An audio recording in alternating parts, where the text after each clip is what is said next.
Shalom à tous, merci de me recevoir chez vous, merci de prendre part à ces enseignements. Ce soir, le Seigneur a décidé de nous enseigner, car il est écrit, nous serons tous enseignés des dieux. Je prie ce soir qu'il plaise à Dieu de nous faire connaître sa pensée, que Dieu nous donne la révélation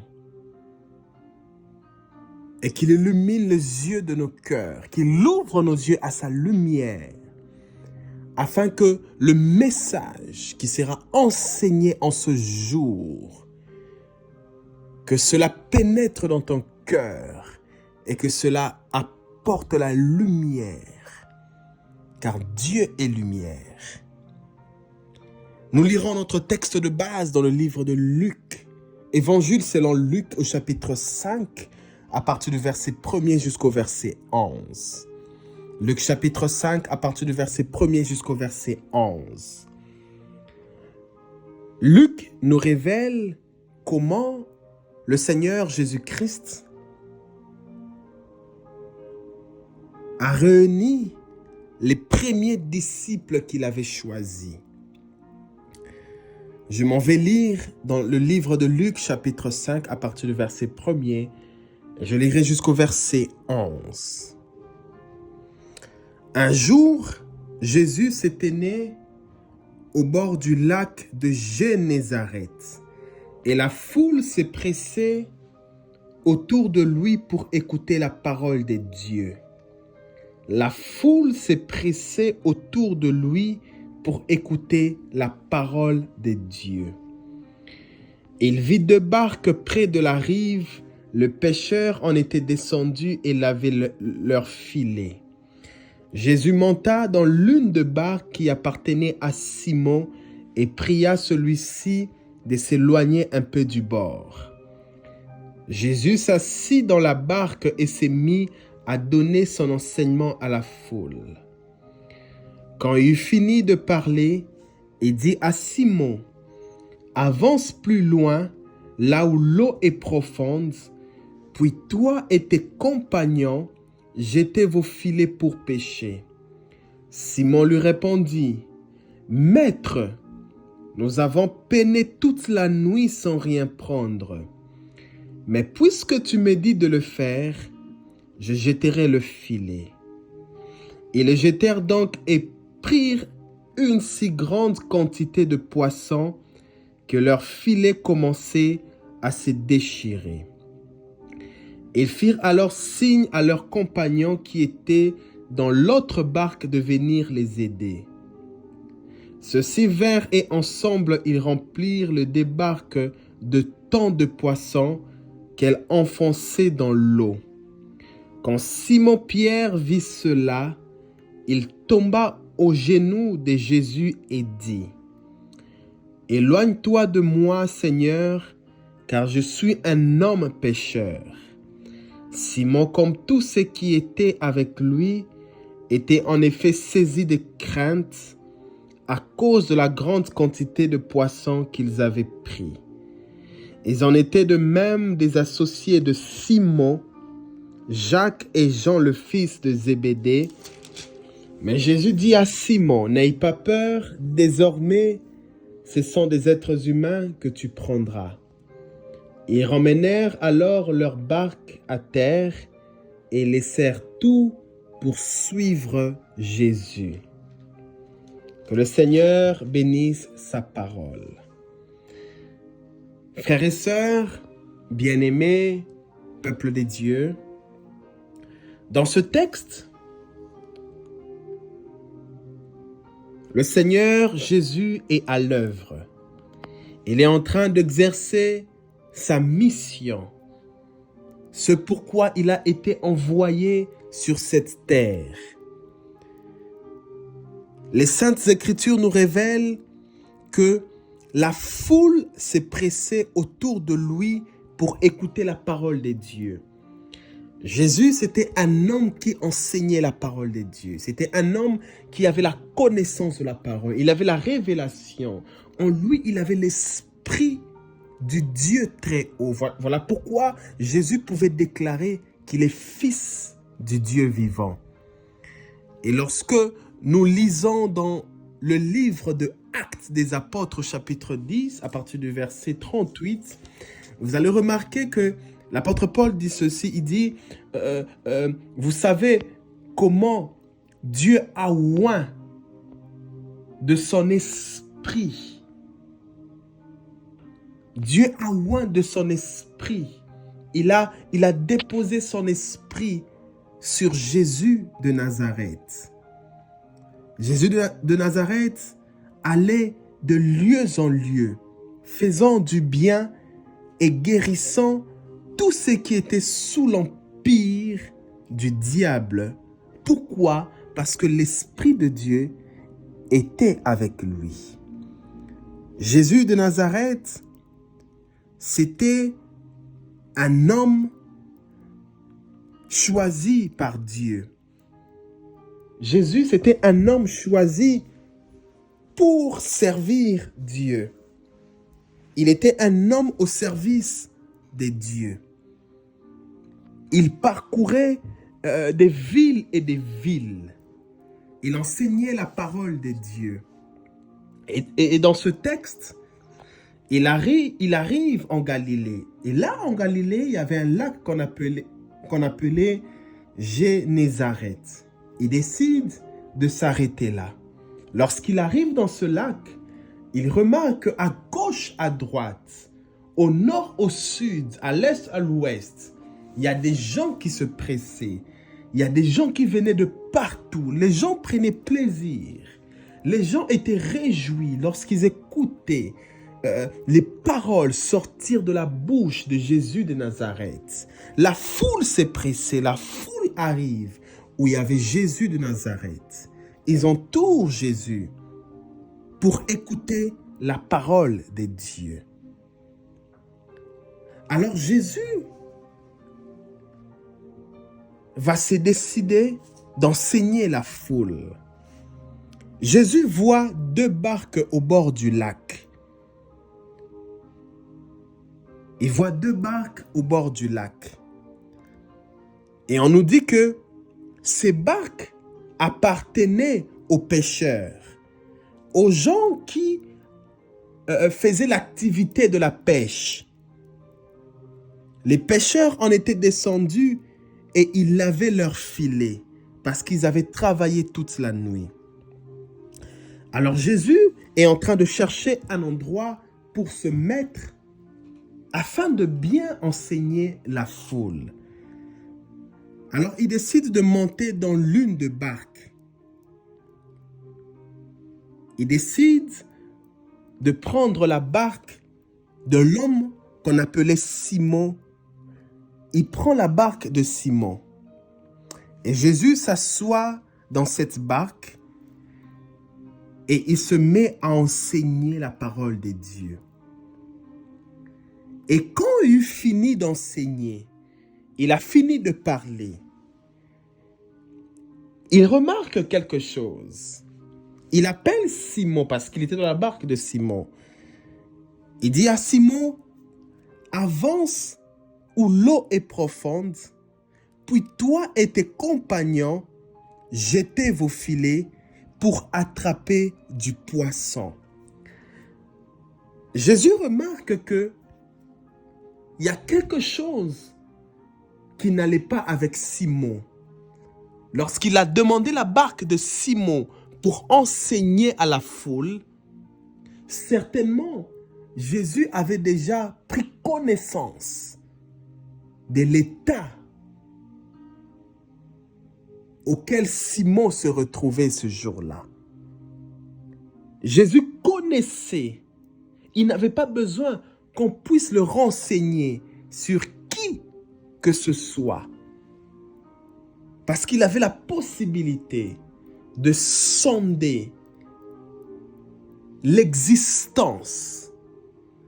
Il avait la possibilité parce que l'Esprit de Dieu en lui le permettait de sonder les gens qui étaient tout autour de lui.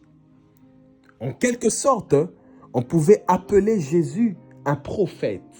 Voilà pourquoi, à un certain temps, il y avait la confusion.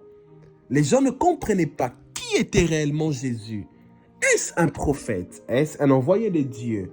Pourquoi? Parce qu'ils le connaissaient tous. Alors, lorsqu'il termine d'enseigner, il dit à Simon, « Parce que je me suis servi de ta barque, alors viens récupérer ta barque. Mais avant de récupérer ta barque, avance où l'eau est profonde, et toi et tes compagnons, jetez vos filets pour attraper du poisson. » Simon-Pierre lui répondit, « Maître, nous avons travaillé toute la nuit. Toute la nuit, nous avons travaillé sans rien prendre. Toute la nuit, nous sommes allés à la pêche, mais nous n'avons même pas pu avoir un poisson. Mais tu nous dis de jeter le filet, alors nous allons le faire. » Lorsque nous lisons dans d'autres versions des Écritures, il est écrit que Simon répond à Jésus. Il dit à Jésus, « Maître, nous avons peiné. En quelque sorte, nous avons souffert toute la nuit et nous n'avons rien reçu.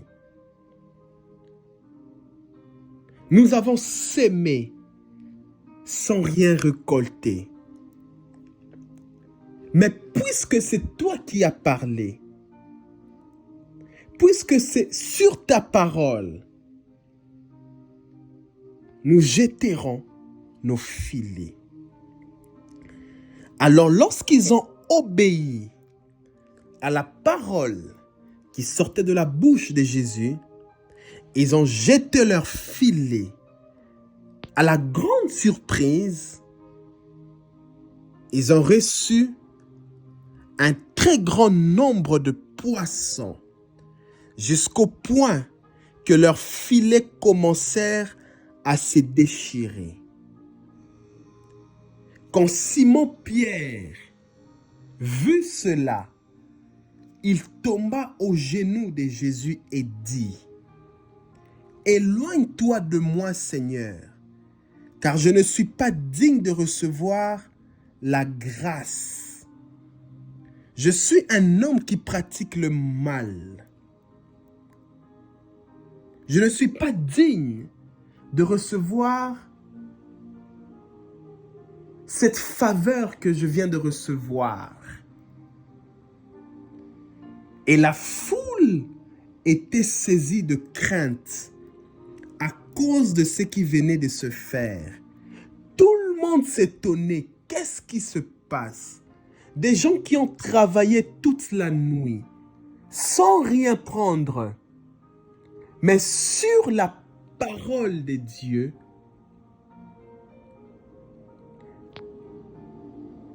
ils ont été étonnés des résultats. Lorsqu'ils ont jeté leur filet,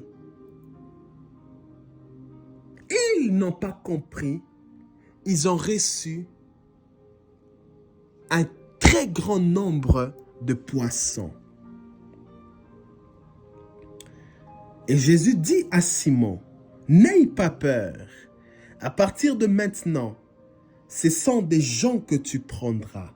Tu ne seras plus pêcheur des poissons, mais maintenant, tu seras pêcheur d'hommes. » Alors, dès ce jour-là, ils décidèrent de tout abandonner et de suivre Jésus. Ils ont décidé de tout laisser et de suivre l'homme qu'on appelait Jésus. À cause de miracles que la parole de Dieu accomplissait au travers la bouche de Jésus de Nazareth. Dans ce texte, nous remarquons que lorsque Jésus dit à Simon, « Avance et jette ton filet », Simon a cru à la parole qui venait du Seigneur. Parce que vous allez remarquer, quelque part, Simon dit à Jésus, « Sur ta parole, Seigneur, je jetterai le filet. » En d'autres termes, lorsque il y a eu cette conversation entre Simon et Jésus, Dieu voulait mettre à l'épreuve la foi de Simon. Frères et sœurs, bien-aimés, peuple de Dieu, souvent Dieu nous demande d'accomplir des choses qui sont hors de notre compréhension. Simon et ses compagnons ne pouvaient pas comprendre comment, au même endroit, ils ont travaillé, ils ont sémé, ils ont tout fait, ils n'ont rien récolté, ils n'ont rien pris. C'était hors de leur compréhension. Ils ne pouvaient pas imaginer comment là, on a échoué, on a tout essayé, ça n'a pas marché. Mais un homme qui s'appelle Jésus de Nazareth, il arrive, il déclare qu'il est un envoyé de Dieu. Et lorsque nous l'écoutons enseigner, réellement nous confirmons qu'il a la parole de Dieu en lui. Et il nous dit, au même endroit, de réessayer, d'avancer et de jeter le filet. Et lorsque nous avons obéi à sa parole, nous avons été témoins des résultats. J'aimerais te dire ce soir, tu seras témoin des résultats que la parole de Dieu accomplira dans ta vie. Et souvent, Dieu permet que notre foi puisse être mise à l'épreuve. Oui, Dieu permet et Dieu permettra que ta foi soit mise à l'épreuve. Dieu a permis que toute la nuit, Simon et ses compagnons ne puissent rien recevoir. Ils ont travaillé, ils ont tout fait, rien reçu. Pourquoi? Parce que Dieu voulait voir les degrés de leur foi. Et Dieu les a mis à l'épreuve. La volonté de Dieu, c'est que nous soyons obéissants à sa parole. Dieu veut que ses enfants que nous sommes, que nous puissions obéir à sa parole. Il y a plus de bonheur lorsque un fils obéit à la parole de son père. Simon-Pierre répond, « Nous avons travaillé sans résultat. Mais puisque c'est toi qui as parlé sur ta parole, nous allons faire confiance à cette parole. Nous obéirons à ta parole. »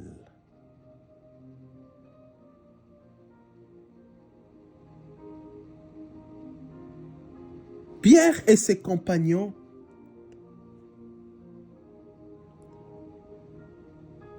ils avaient tout essayé.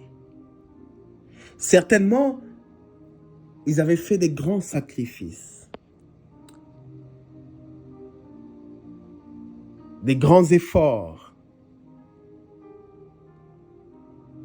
Ils n'ont rien pris, aucun poisson.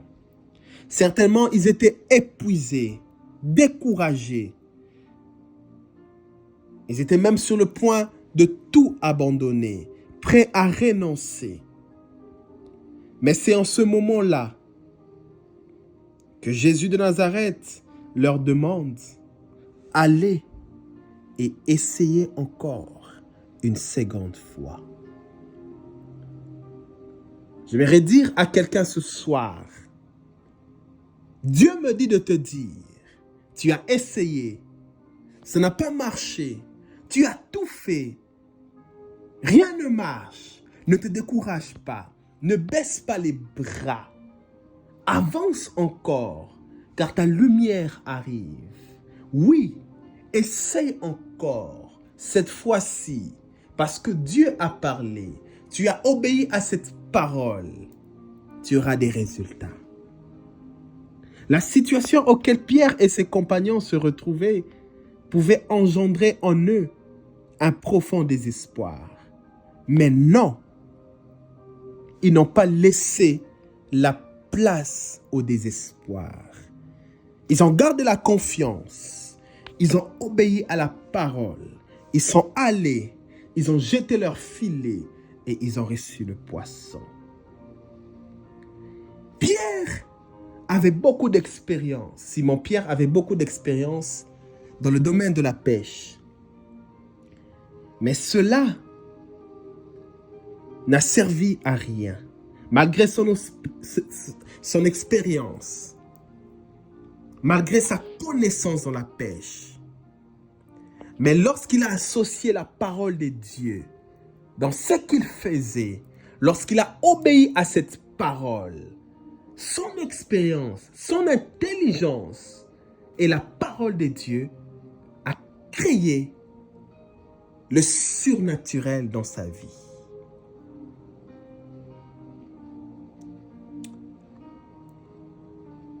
Sachez ceci, bien-aimés frères et sœurs, peuple de Dieu.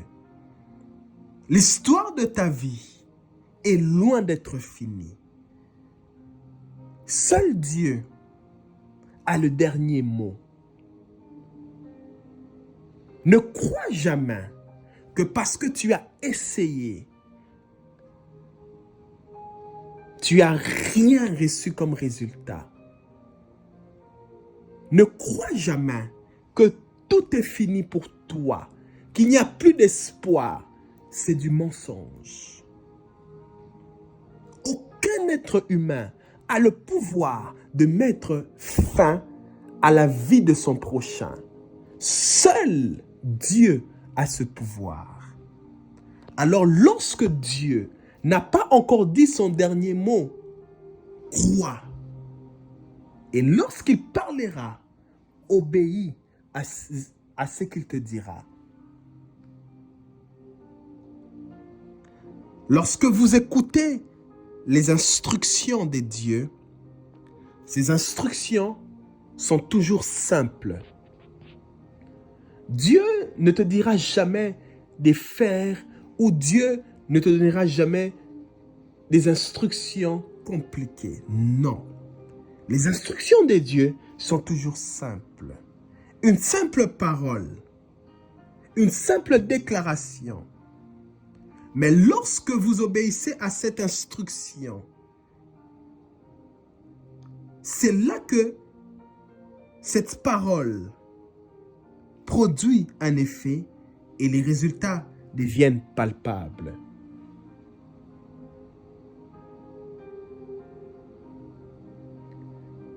Simon avait rien reçu.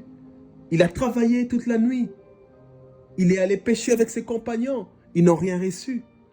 Mais Jésus lui dit, une simple parole, avance là où l'eau est profonde et jette ton filet. Une simple parole, rien de compliqué. Il a obéi à cette parole. Il a fait confiance. Et les résultats ont été visibles. Dieu agrée en premier l'obéissance que le sacrifice. Vaut mieux obéir que d'offrir un sacrifice à Dieu. Lorsque tu offres des sacrifices à Dieu, sans obéir, tes sacrifices ne vaut rien. Vaut mieux obéir à sa parole, parce que Dieu tient à sa parole. L'alliance qu'il a établie avec l'humanité, cette alliance se base sur sa parole. L'obéissance vaut mieux que le sacrifice.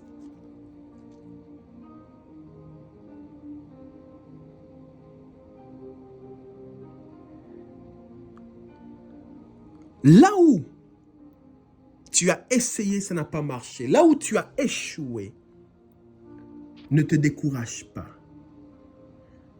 Le découragement, c'est l'ennemi de l'être humain. Lorsque tu te laisses être pris dans le découragement, c'est tout ton être qui est pris en captivité. Alors lorsque tu as essayé, ça n'a pas marché. Essaye encore. Recommence encore. Tu ne perds rien. Recommence à nouveau. Car le découragement ne vient pas de Dieu. Ça me rappelle l'histoire d'un homme qui avait souffert pendant plusieurs années de sa vie. Il voyait comment les autres étaient visités par Dieu. Il voyait comment Dieu faisait grâce aux autres. Mais lui, sa situation ne trouvait pas changement. Mais un jour, il a rencontré la parole de Dieu. Il a fait confiance à cette parole. Au même endroit qu'il allait pour trouver guérison, il ne recevait pas la guérison. Mais le jour qu'il a rencontré la parole de Dieu, il est rentré au même endroit. Et la parole de Dieu qu'il avait reçue avec foi, cette parole a produit un résultat. La foi qu'il avait en la parole de Dieu a provoqué en lui la faveur divine. Et j'aimerais déclarer ce soir, c'est que le début de l'année ne t'ont pas donné. Les mois prochains, tu peux le recevoir. Les restes du mois dans cette année, tu peux recevoir des choses que le début de l'année ne t'ont pas donné. Et lorsque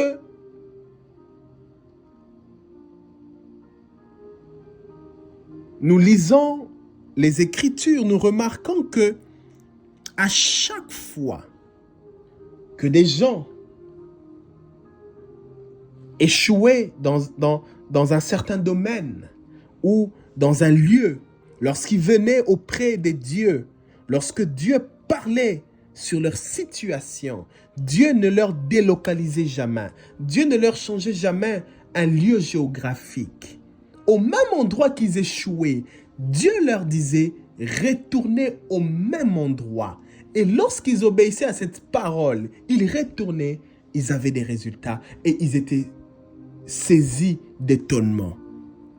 Parce que sur le même terrain, là où les gens ont vu ta honte, là où les gens ont vu ton déshonneur, là où les gens se sont moqués de toi, sur le même terrain, la parole de Dieu te donnera un témoignage.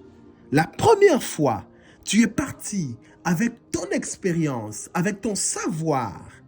Mais la deuxième fois, tu partiras avec la parole de Dieu qui t'accompagnera.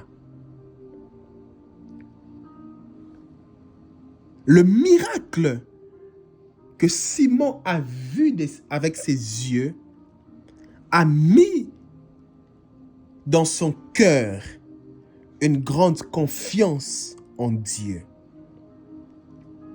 Vous savez, l'être humain dans sa nature a besoin de voir les résultats pour que sa foi puisse grandir. Voilà pourquoi vous allez remarquer que Dieu fait toujours au-delà de ce que nous lui demandons. Ce que Dieu fait dans la vie de l'être humain suscite toujours l'étonnement, suscite toujours la joie. Dieu ne peut pas faire quelque chose sans que tu ne puisses t'étonner. En réalité, tout ce que Dieu fait, cela crée dans l'être humain l'étonnement. Mais aussi, Au-delà de l'étonnement et de la joie, c'est que Dieu fait dans nos vies suscite aussi la crainte de Dieu. Waouh! Ces choses, seul Dieu peut le faire. Tu regardes ce que Dieu fait dans ta vie, toi-même non seulement tu es dans la joie, mais tu es saisi de crainte. Tu te dis non, ça ce n'est que Dieu qui peut le faire. Ça, c'est la grandeur de Dieu. Pourquoi? Parce que Dieu, il est Dieu. Il est le maître de temps et des circonstances. Il est celui qui appelle à l'existence des choses qui n'existent pas. Il est celui qui peut créer quelque chose en ta faveur. Simon et la foule qui entourait Jésus, tous, ils étaient saisis d'étonnement. Ils étaient saisis de crainte. Ils ne pouvaient pas imaginer que Jésus de Nazareth avait la possibilité, par la parole de Dieu qui sortait en lui, de changer les choses. Voilà pourquoi j'aime ce qui est écrit dans les livres de Proverbes. Il est écrit ceci: il y a dans le cœur de l'homme beaucoup de projets. L'être humain a beaucoup de projets. Mais c'est les conseils, c'est les instructions, c'est les desseins de l'Éternel qui s'accomplissent. Tu peux avoir beaucoup de projets en toi. Mais lorsque tu obéis aux instructions de l'Éternel, tu verras tes projets s'accomplir. Recommande à Dieu ton sort. Recommande à Dieu ce que tu veux, ce que tu penses, ce que tu veux accomplir. Et Dieu, notre Père, c'est lui qui nous donne des bonnes choses au bon moment. Il accomplira les désirs de ton cœur. Simon-Pierre, n'a pas désobéi à la parole. Il pouvait aussi désobéir. Il pouvait dire, mais comment Jésus de Nazareth, toi qui n'es qu'un homme, là où moi j'ai beaucoup d'expérience, il pouvait discuter avec Jésus pour dire à Jésus, toi tu n'as pas l'expérience sur la pêche. Toi tu n'as que l'expérience pour enseigner. Mais comment tu me dis d'aller et de jeter mon filet et j'aurai du poisson? J'ai essayé, ça n'a pas marché. Il n'a pas pris le temps de contredire la parole de Dieu. Mais il a obéi à cette parole. Il avait la conscience en lui que la parole de son maître qui était Jésus de Nazareth, Simon-Pierre avait la conscience que la parole qui sort de la bouche de Jésus de Nazareth, cette parole, c'est une parole venant de Dieu. C'est une parole vivante. C'est une parole qui est remplie de force. Simon avait cette conscience que cette parole est capable de réaliser ce qui semble impossible à la vie humaine. C'est que l'homme peut penser impossible. Cela n'est pas impossible pour Dieu. C'est impossible pour l'être humain. Parce que là où l'intelligence humaine s'arrête, c'est le commencement de l'intelligence divine.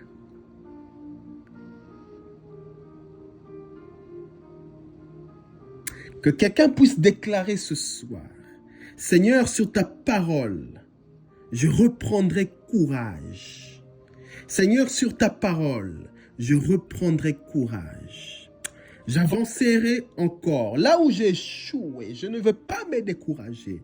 J'avancerai encore en faisant confiance à cette parole qui est une parole de vie et de lumière. Je mettrai toutes mes énergies. Je mettrai mon cœur à ta disposition afin d'obéir à tes instructions. Voilà pourquoi il est écrit ceci dans Deutéronome chapitre 28, à partir du verset 1er. Si tu obéis à la voix de l'Éternel ton Dieu, en obéissant et en mettant en pratique toutes ses instructions, l'Éternel ton Dieu te donnera la supériorité sur les nations de la terre. Voici toutes les bénédictions qui se répandront sur toi et qui seront ton partage lorsque tu obéiras à la voix de l'Éternel ton Dieu. On nous dit, lorsque tu obéiras à la voix de l'Éternel ton Dieu, voici les bénédictions qui se répandront sur toi. Frères et sœurs bien-aimés, peuple de Dieu, il y a un mystère lorsque l'homme entre en contact avec la parole de Dieu. Lorsque tu obéis à cette parole peut créer des choses qui peuvent susciter en toi la crainte de l'Éternel. Dieu est sur le point d'accomplir des choses que tu as longtemps essayé. Ça n'a pas marché, mais Dieu dit maintenant, c'est le moment de prendre ton carquois, de prendre ton filet, d'aller et de jeter, et tu auras des résultats. La première fois, tout était impossible pour toi. Mais la seconde fois, tu réussiras. Tu réussiras. Tu témoigneras. Tu te lèveras. Et tu diras, Dieu est vivant. La gloire de la seconde sera plus grande que celle que tu as vue en premier. Vous savez, frères et sœurs, peuple de Dieu, bien-aimés, la parole de Dieu est la seule chose que toute l'humanité entend. Même les arbres entendent la parole. Même les eaux, la nature tout entière entendent la parole de Dieu. Pourquoi? Parce que toutes choses ont été faites par la parole de Dieu. Dieu a créé le monde par sa parole. Voilà pourquoi, lorsque Jésus de Nazareth a parlé, les eaux ont obéi à la parole de Dieu. Et Simon-Pierre a jeté son filet et il a reçu le poisson. Et plus loin, un jour Jésus était en train de se promener. Il a vu un arbre qu'on appelait un figuier. Il a parlé à cet arbre, l'arbre a séché. La nature obéit à la voix de son Créateur. Les eaux ont reconnu la voix de Dieu. Et quelque chose se produit. Et lorsque tu marches avec la parole de Dieu, tu dois marcher avec assurance. Pourquoi? Parce que tu marches avec la chose auquel tout est soumis. Oui, tu marches avec la chose auquel tout est soumis. Alors lorsque tu as la parole de Dieu en toi, tu dois avoir cette ferme assurance que lorsque je déclare quelque chose, lorsque j'associe la parole de Dieu dans mon travail, dans mes projets, il faut que les choses puissent changer. Jésus appelle ses disciples et il leur démontre l'efficacité de la parole de Dieu. Jésus les a réunis, il réunit ses disciples qu'il avait appelés. Il leur donna la force, le pouvoir, l'autorité d'annoncer la parole de Dieu.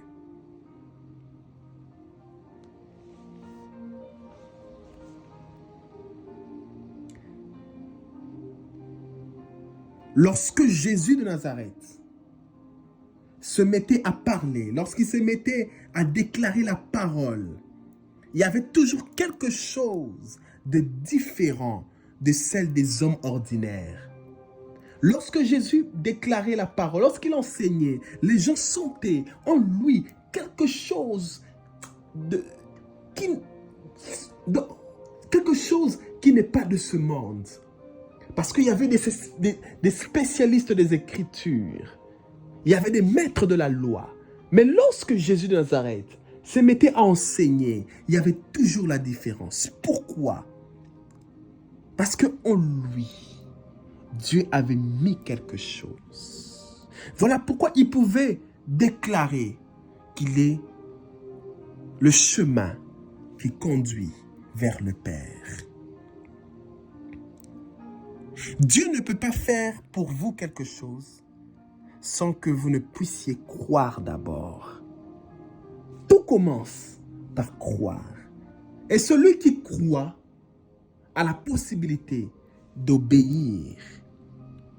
Croire ne suffit pas. Il faut obéir aussi à cette parole que tu as crue. Croire à la parole de Dieu et obéir à cette parole reçue. Voilà ce qui plaît à Dieu. Tu as cru à cette parole. Obéis à cette parole que tu as reçue. Et Dieu se réjouira de toi.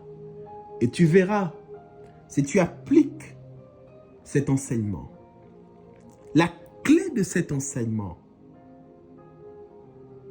c'est croire et obéir à la parole de Dieu. Simon a reçu ce qu'il voulait parce qu'il a cru et il a obéi à la parole. Dieu répandra sur toi toutes ses faveurs, toutes ses bénédictions lorsque tu apprendras à croire et à obéir à sa parole. Parce que lorsque tu obéis à sa parole, cette parole que tu as obéie te poussera à le mettre en pratique. Et tout cela qui marche en obéissant et en mettant en pratique la parole, tôt ou tard, ils reçoivent toujours des faveurs incroyables. Et ils sont saisis d'étonnement. Et ils déclarent que Dieu est vivant et il est réel. Et il agit jusqu'à nos jours. Voici cet enseignement que Dieu a déposé dans mon cœur pendant que j'étais en train de méditer ce soir. Et Dieu m'a dit, enseigne à mon peuple, partage cela avec tes frères, tes sœurs. Je termine avec cette phrase. Les grandes épreuves dans la vie sont révélateurs des grandes destinées. Des grandes épreuves dans la vie sont révélateurs de grandes destinées. Lorsque tu remarques que dans ta vie, il y a des épreuves qui t'arrivent, tu as essayé, rien ne marche, sache ceci, qu'il y a une grande destinée qui est devant toi. Que Dieu nous bénisse, qu'il nous protège, qu'il fasse luire sa lumière sur la vie de tout un chacun. Et tout celui qui prendra le temps d'écouter cet enseignement et de mettre en pratique la parole, et il vivra des choses étonnantes avec le Seigneur. Shalom, paix et grâce chez vous.